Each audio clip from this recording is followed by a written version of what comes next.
Hi, I'm Des Asante. Welcome back to mixlessons.com. I hope you guys have been able to take some of the tips and concepts that I've been laying out for you home to your own studios and actually practically apply them to your own mixes. Obviously, this is the way you're going to get good. And that's my goal here, is to hopefully provide you guys with one of those aha moments, or maybe a couple of them throughout the series, that you can then go home and make better music. Because there is nothing worse than having a great song that sounds bad because it's not put together properly, okay? So that is essentially what we are trying to, that's the problem we're trying to solve here at mixlessons.com. Once again, I have to mention that if you are enjoying this and you really want to dig deep and really improve your skills as a mixer, which in my opinion is the area that most people struggle with, and that's the reason why a lot of people's productions don't sound as good as they can with the gear that they own. If you're serious about it, then by all means enroll at mixlessons.com. I have some more to talk to you about that later on, but I have to mention it now at the very least. So, because we are digging in deep as I am capable of going into these topics and many, many more that are going to help you to get the most out of your own home studio without having to go to the shop and buy more gear. Sure, there's all kinds of new stuff that would be advantageous, but it's not really the gear that gets the music made. It's the skills of the engineer working the gear, okay? So anyway, let's dive into it. So we covered the importance of streamlining your workflow, you know, setting up distinctions between the different elements of your mixing process, and the importance of that, and how that really streamlines things and gets you to the fun part as fast as possible. In the last video, we described the concept I refer to as three-dimensional mixing, and how you can place elements along the three-dimensional planes, and what tools we use to achieve that. And I hope that you guys have had a chance to play around with that and sort of see the benefits and the results that come from having a clear and defined strategy as to where you're going to place all of your elements. So at the end of that stage, you have arrived at what I refer to as a static mix. It's a mix that sounds great. It's very listenable. All the elements are perceivable, and you can hear, if you choose to, you can focus on any one of those elements and hear its performance from beginning to end. They're all there. There's no frequency competition. We've taken care of all of that. We've got a nice, spacious 3D soundscape that is populated by all of the different elements in our mix, okay? And for a lot of people, that's going to be totally fine. You're going to listen to that in the car. You're going to think, man, this sounds great. But there's still one step to go, and in my opinion, it's the most important step. It's the part that sort of separates the men from the boys, so to speak. It's the part that makes the difference between a good and listenable mix and a great and emotionally impactful piece of music. Like a musical journey is really what we're trying to bring our listener on. Okay, and the idea with this step, or I guess the way I would break it down is, you want to try to breathe life into the mix so that it becomes a living entity. And I know I'm kind of sounding a little fruity and philosophical, but it really is. This is the artistic part of the mixing process. And as any artistic endeavor, it is a little sort of philosophical and very creative. And this is the point of the mix that I spend the most time on. Getting to my static mix, you know, depending on the amount of tracks and how much editing was required and so on, 3, 4, 5 hours, and I've got a really nice, respectable static mix, okay? I might spend double that, sometimes more, on this step, on this creating a dynamic movement and ebb and flow and emotional, you know, quality to the piece of music itself, okay? Now, the way the first step in this process, and again, I like to draw a nice line. We've got our beautiful static mix. We draw a line in the sand, and now we're entering into the third phase of this sort of three-step process to amazing home recordings. All right, so the first thing you want to do is you want to label and add section markers, label them, to delineate and sort of define all of the different sections of the arrangement. So you might have an intro that leads into a verse, that leads into a pre-chorus, and then a chorus.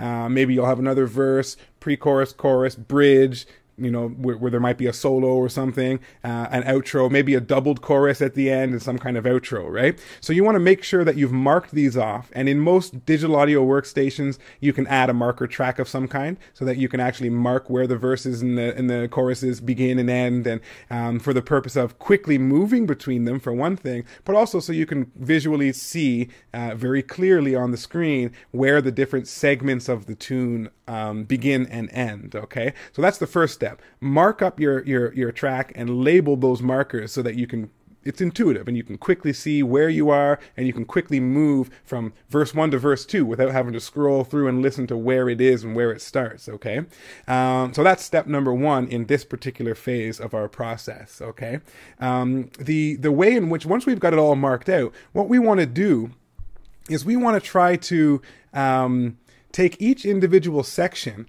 and listen very carefully and determine and make a decision on what is the most impactful element or elements, plural, of this section of the tune. If it's a verse that's kind of intimate and the band is kind of pulled back a little bit, then maybe you want to really make that vocal come right up front and have a real presence to it. Maybe in the next section, the band comes in a little heavier and you want the room to sound a little bigger so that there's more space and more sort of grandiosity, if that's a word, to that particular section of the tune.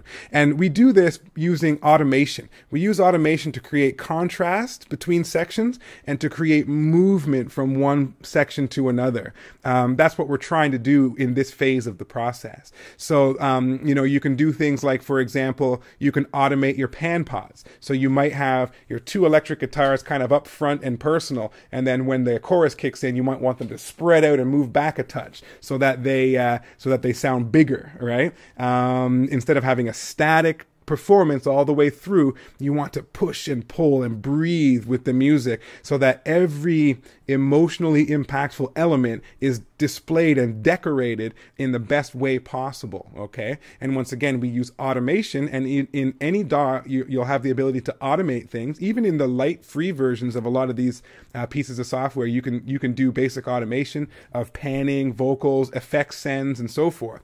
Effect sends is another one that gets automated a lot in my work. If let's say, again, let's use the example of having a sort of intimate and low-key verse, which builds into a big triumphant chorus, maybe, right?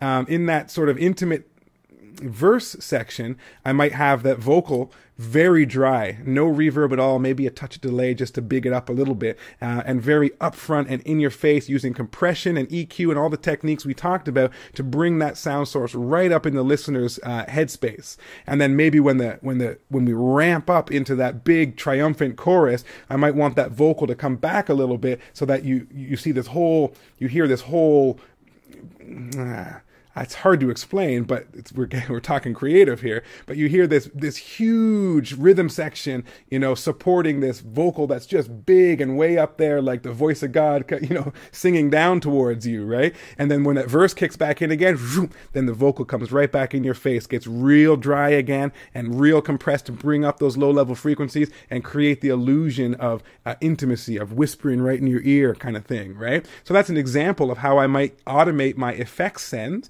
and my EQ and compressors to create that illusion of movement from the vocalist being right up front to being right up here singing down on you from the heavens, okay, so to speak. Pardon my silly analogies, but that's just how my mind works, okay?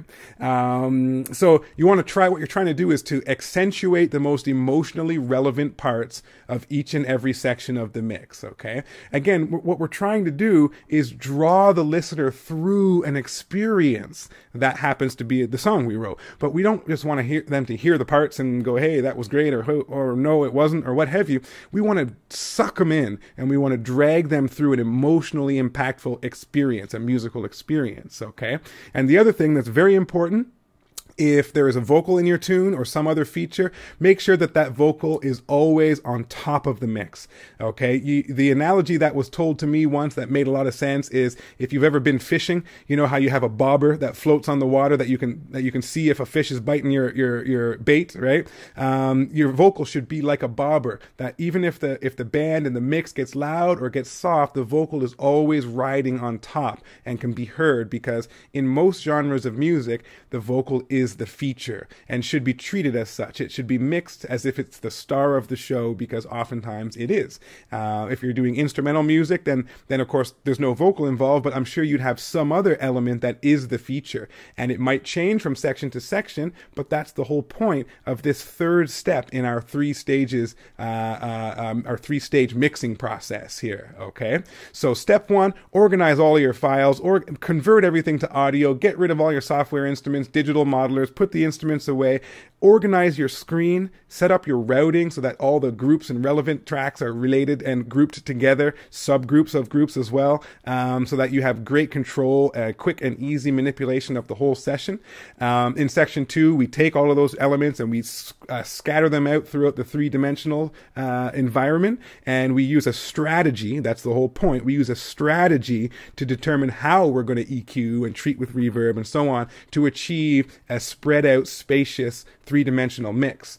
And once we've arrived at that static mix, then we put our creative hat on and we really try to pull out all of the emotion and all of the impactful elements and create contrast and movement from section to section. And we start that process by first labeling our sections and marking them in the DAW so that we can move between them very quickly and see them rather quickly as well. And then we start with one section and the next section, and we plan a strategy as to how we want to draw the listener through this musical experience. Okay. And I guarantee you, if you complete these 3 steps, go back to some old sessions and complete these 3 steps, that you will have a much better, more impactful mix at the end of it. Okay. So this is, that sort of concludes the 3-step process. I got a couple more things I want to talk about in the next video.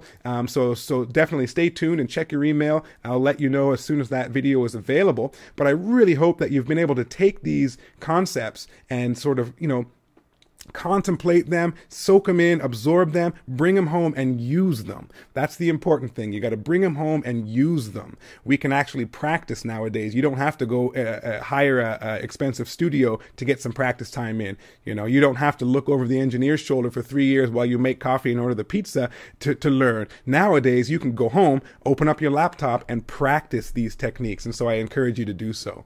And I will see you on the next video.